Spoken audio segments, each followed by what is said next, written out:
Hello friends, ఈరోజు వచ్చైతే mill మేకర్స్తో పెసల curry అయితే తయారు చేస్తున్నాము.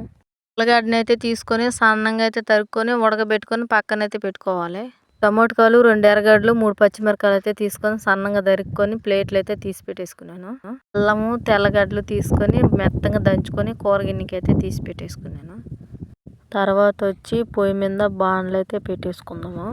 బాగా హీట్ ఎక్కిన తర్వాత అయితే నూనె అయితే పోసేసుకుందాం. మనం ఇప్పుడు ముందుగానైతే మిల్ మేకర్స్ అయితే నీళ్ళల్లో అయితే నానబెట్టుకోవాలి. నీళ్ళల్లో ఇంచి అయితే మిల్ మేకర్స్ అయితే తీసుకొని ఒక గట్టిగా పిండుకొని ఒక కూర గిన్నెలకి అయితే తీసుకోవాలి. అయితే 3 కోడిగుడ్లు అయితే కొట్టుకుని దాంట్లో కొంచెం పసుపొడి, కారం, సాల్ట్ అయితే వేసుకొని బాగా మిక్సింగ్ అయితే కలిపెట్టేసుకోవాలి. ఈ విధంగా చేసిన మిల్ మేకర్స్ అయితే హీట్ ఎక్కిన బానట్లు అయితే వేసుకొని బాగా అయితే వేయించుకోవాలి.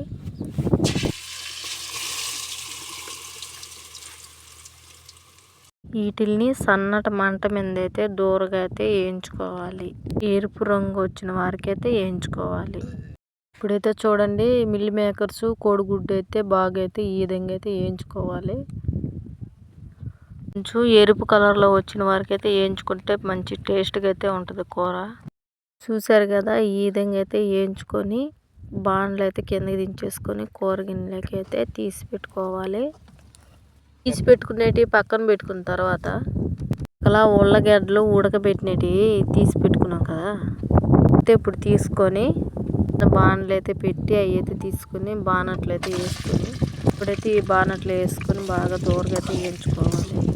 ఇప్పుడైతే ఉల్లగడ్డలు అయితే బాగా వేగిపోయినాయి. ఇప్పుడు ఇవి అయితే పక్కన అయితే తీసి పెట్టేసుకున్నాం. ఇప్పుడైతే ఇందులో పచ్చిమిరపకాయలు అయితే వేసేసుకొని బాగా దూరగా అయితే అయితే పచ్చిమిరపకాయలు అయితే వేగిపోయినాయి. తర్వాత వచ్చి ఎర్రగడ్డలు కూడా అయితే వేసేసుకున్నాం. మనము వేసేసుకొని దూరగా అయితే వేయించుకోవాలి. అవి కూడా ఎర్రగడ్డలు కూడా అయితే వేగిపోయినాయి. ఇందులో అయితే టమాటాలు కూడా అయితే వేసేసుకున్నాం. మనము టమాటాలను కూడా అయితే బాగా అయితే వేయించుకోవాలి.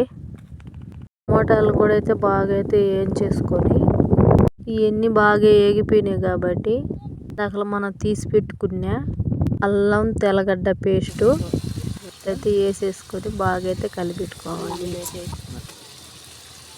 అయితే కలిపెట్టేసుకున్నాం మనం బాగా.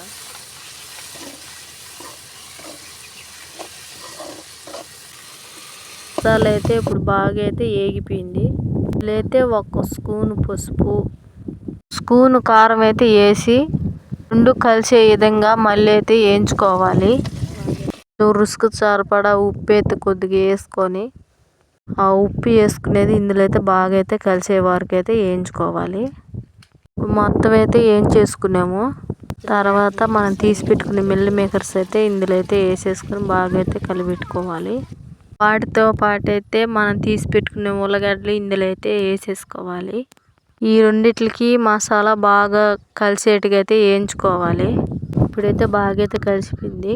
ఇందులో కొంచెం వాటర్ అయితే పోసుకోవాలి. మిల్ మేకర్స్ మునిగేంత వరకు అయితే నీళ్ళు అయితే పోసుకోవాలి. పోసిన తర్వాత ఒక 10 నిమిషాలు అయితే సిమ్లో అయితే ఉడకపెట్టాలి. మనం పోసిన నీళ్ళు అయితే మిల్ మేకర్స్లో బాగా చిక్కగా ఉడికేంత వరకు ఉడకబెట్టాలి.